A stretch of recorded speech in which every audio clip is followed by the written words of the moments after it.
I just want to start this video off by saying thanks for all the support. We recently reached 200 subscribers, which is just crazy to me, so thank you and happy holidays.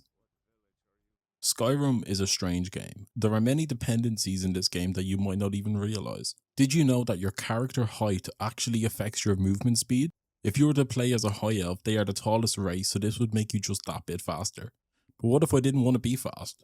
And what if I wanted to restrict myself to a comical weapon? Well, that's what I wanted to figure out today, as we asked the question, can you beat Skyrim as a child?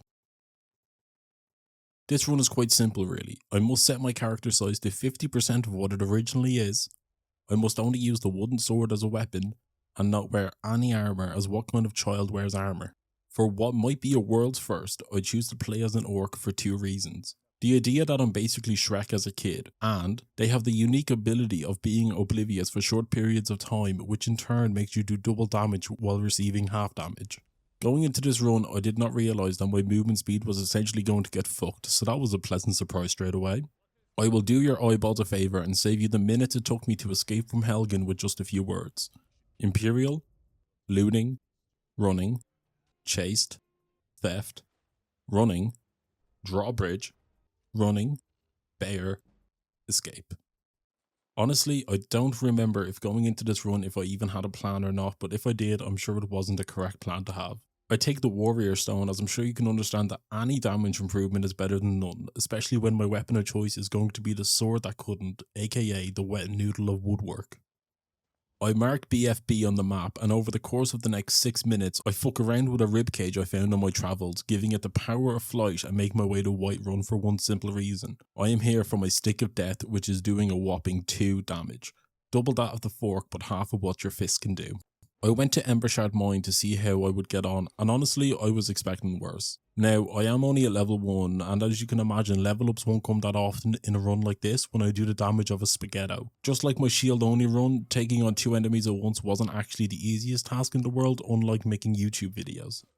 All you have to do is record 8 to 10 hours of gameplay, sit down and write a script, record the script, edit the audio file, edit the entire video together, render it out, make a thumbnail, then actually post it online for the world to see. Anyway, after my little rant, I level up, and this is when I had a genius idea, somewhat. I had the idea that if I restrict my level to level 1 for the entire run, then enemies that can scale with me are also at level 1, giving me a slight advantage in combat, but of course this means no perks. So yes, this just turned into a Skyrim at half size, wooden sword, half speed at level 1 run. The rain happened so majestically, and all of a sudden it's back to normal. I don't know what happened there. I head into Lucan to offload my fat inventory, light up as day, and of course, with this came my second of probably many purchases made during this run. Another wooden sword. I basically just doubled my damage, so watch out. With my speed and lack of damage and no armour, I had to, for what might be the first time in my life, actually put some thought into this run. I steal a horse so I can scale the peak of overcompensation and mark the wizard's house as well as the throat of the world. I leave my horse with a good view, and here is where I learn a thing or two. The wooden sword damage isn't the worst thing in the world, but it is shit, and I don't know how to do will for shit either clearly, or maybe it was my size affecting the hitboxes. Honestly, I have no clue, but it had an effect. The 2 bandits weren't much of a problem, and I let the other one commit self-death. Taking anything more than 2 hits to take out a skeever is just not good news, but I had a secret ace up my sleeve this entire time. My ability to be negligent. I activate my power and go fucking 90 on the spider, killing Avril and amusing myself with the Draugr. During the bleakest of barrows, my best friend was closing doors behind me and fucking running. All during this run I ran everywhere, like a miniature Forrest Gump. The Draugr Overlord was however more of a challenge than I care to admit. This is when I made yet another decision. No more dual wielding, as clearly I was shit at it. I struggled for a while, dying and reloading saves while chugging potions just to always end up in the same position, at the bottom of a ball pit from Keen's birthday party back in 2007. No matter what I did, I just ended up dying over and over again, so this is when I did what most would consider cheating, but I don't care. This is my run, not yours. I reload previous save, waited 24 hours so I could use my ignorance against the Overlord, and I fucking melted through his health bar like my vape melted its cap one day in my pocket after going off. My history of crime has caught up with me, so I'm sent to the dungeons, and after I serve my sentence, I enchant my wooden stick of dreams to do a rude amount of damage to both health and stamina. If you're visually impaired or too lazy to look at the screen, I enchant my wooden sword to do frost damage. I inform the overseer of the dragon troubles, and I then proceed to raid the fuck out of his kitchen for one thing: soup. It seems to come in handy in most runs, so I make some just in case. I'm sent off to retrieve a stone I already have, so I give it to Firecunt and the Jarl sends me on a quest. I must slay a dragon. Not just any dragon though, a dragon in his hole that is bullying the locals through the use of lighting them on fire. At some point during this video, I told what I can confidently say is the first lie I have ever told. This was my second attempt at this run. In the first attempt, I cheated with the Dawnstar exploit chest and kept changing the difficulty, and after maybe 4 hours of gameplay I decided to scrap it and record what you are now watching. So what does this have to do with me being in one of the many random Draugr caves set out across the land of Skyrim? Well, if you use that big girl brain of yours, I'm sure you can clearly see that I am moving at a slower pace than usual. If past experiences have taught me anything, it's that going too fast is bad, but in Skyrim it's the opposite. I was here for the whirlwind shout. You see, in Ustengrav, you must use this shout to get past the last section, and with just one word of the shout available by default, it was not enough to actually get you through the doors. I learned one of the words from the wall, and before I can get demolished by all the Draugr, I get lucky on my first try of this master level lock and escape before they know what a child is. I then make my way to Volskig for the next word. I tried running past all the bandits, but I quickly learned that due to my decreased movement speed, this would not be possible. Instead, I took most of them on one-on-one, and before I knew it, I was done running past every single encounter on the way to the end of the dungeon, and I finally learned the last word I would need to know, and I escaped from the Dragon Priest by running down the side of the mountain and fast travelling back to Whiterun, where I proceed to sell all of my loot and finally take on the dragon.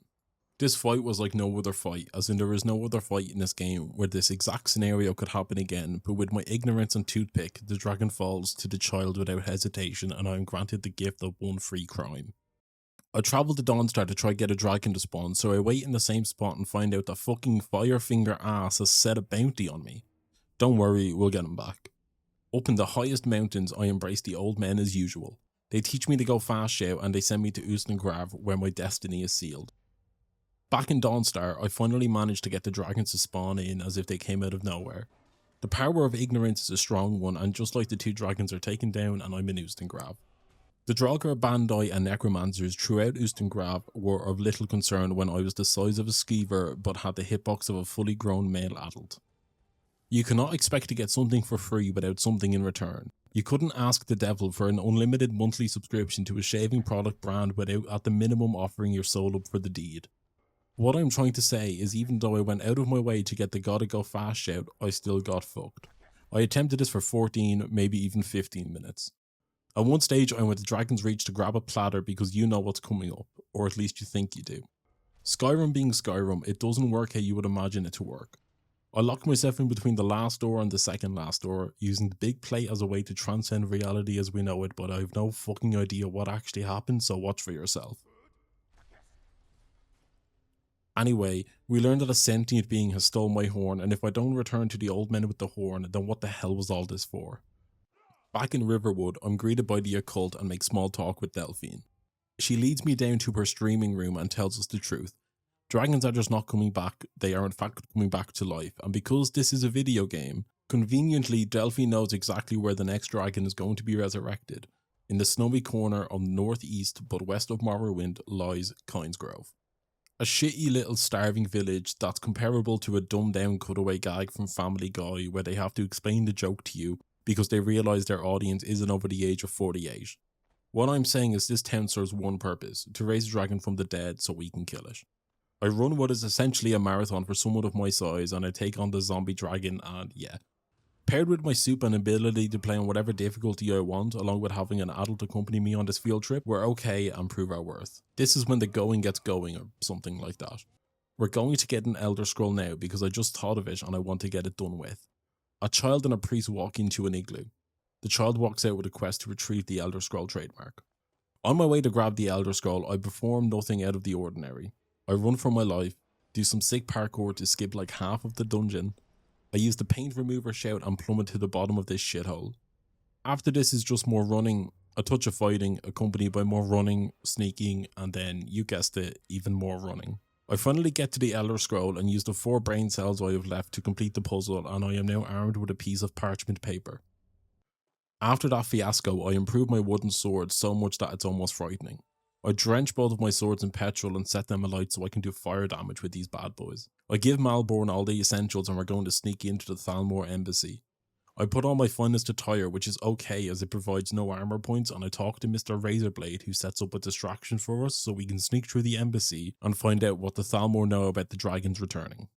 Going through the embassy with 2 such overpowered sticks was much the same as your mom. Easy.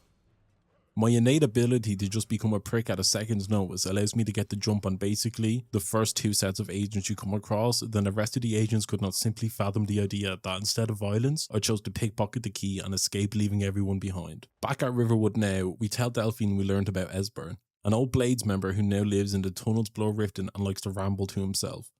I'm sure he will be of great assistance. In Riften, I performed the heist of the century, murdered 2 gentlemen in the name of science because I wanted to see what would happen.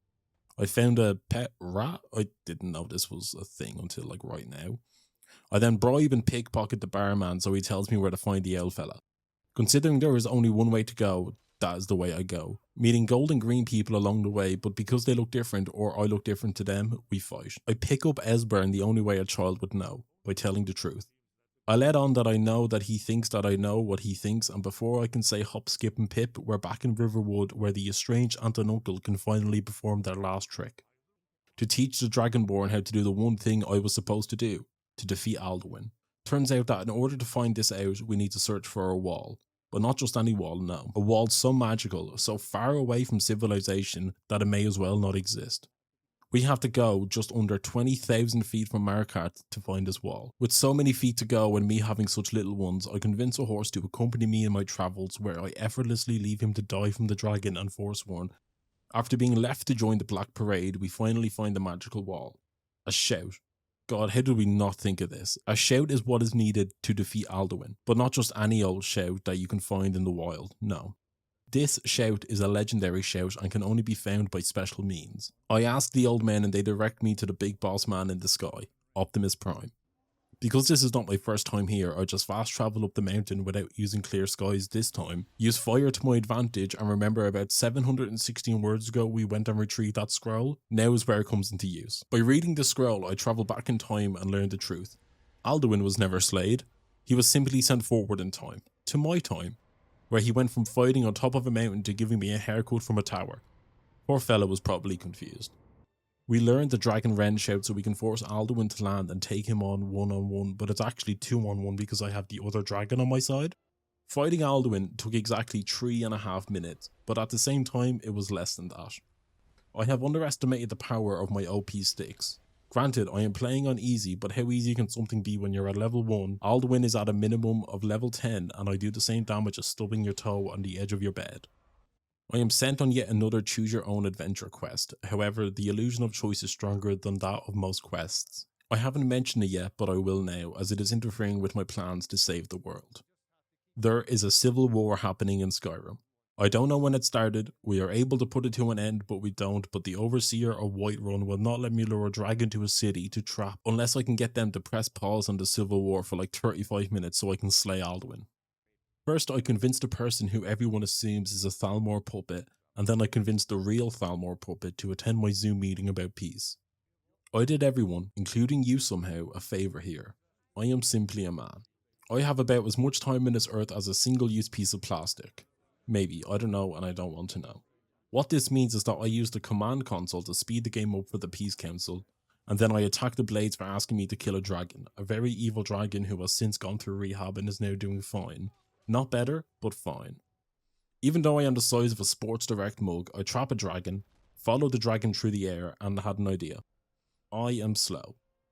I have 120 stamina points because of a ring I may or may not have shown during this run, and that runs out fast when all you're doing is sprinting. So at this size, I discovered that if you consume a correct number of soup, you will gain stamina while you run.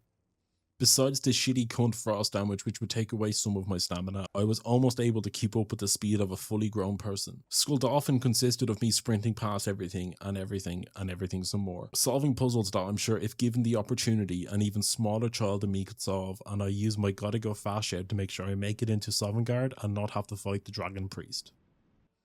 If you can defeat Alduin once with the minimal health, you can do it twice with 3 or 4 times the health.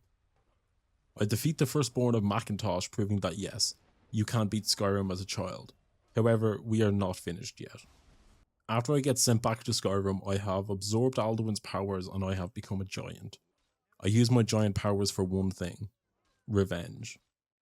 Again, just a thank you for all the support recently on the channel. Remember that it's okay not to be okay, especially around the holidays. It can be tough on people, so check in with your friends or family if you can. If you have any suggestions for runs, please leave them in the comments. With that, I've been Dara, and have a good day.